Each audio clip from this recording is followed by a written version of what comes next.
The power of a community coming together and pressuring and holding accountable our elected officials. Yes. And having strong disagreements and bringing those issues at the table. And yes, we did not come to any final agreement or conclusion to this issue, but we will follow up.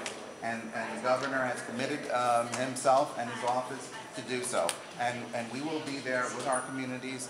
He heard compelling testimonies from people directly affected by this program, and we will continue to do that process. I think it's important that he said this is not secure. Secure communities is not where his heart is, and he took in information from you that this is not a law. Right, correct.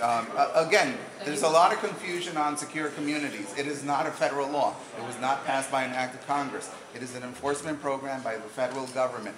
And Governor Patrick, our elected officer in the Commonwealth, can say no to it. I reminded him also the work that we have done for his campaign and how important it was for him to see us, because he sends a statement. I mean, we were planning to have May 1st, rather than May 1st, May 2nd here, to come with the thousands of people that we usually gather and to make sure that we demand that he says no. We feel very comfortable that in these community meetings, we all as organizations have to work very hard to get people there to make sure that we raise our demands and that I feel more secure now, actually more secure about him saying no to secure community than this morning when I was sitting here chanting. So I mean, so it has been a tremendous day today. Just want to let you know that don't confuse the money, because he was receptive, but he never said that he's not going to sign. So I remind you that we are not going to stop. We are going to continue educating, mobilizing, and organizing not just the undocumented immigrant community. We are also going to continue educating, mobilizing, and organizing U.S. citizens, allies, and people and the faith community, people that are already supporting the immigrant community. Andres. I'm going to say that I was very thankful to be able to share my story and tell the governor directly that my mother's undocumented and what this means to my family. I want to say that he was very receptive to my concerns, and he was very accepting to what I had to say. I will also echo that, he said he was not advised that this was not a law and that this was not mandatory. So my next question moving forward from this, and being thankful that he acknowledged the power we have as a community and us really embracing that we just made change, because no other group of people does what we just did today. Yeah.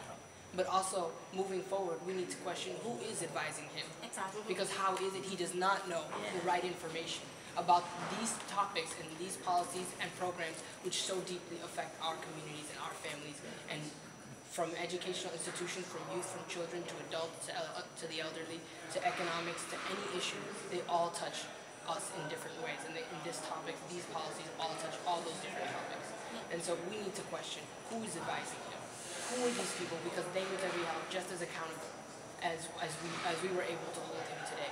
And thank him also for actually acknowledging our president. Whether it took 6 hours or not, he did it. Yes. Next time maybe a little sooner. But he did. He was there, and he did acknowledge my own story and all the stories that we had to give.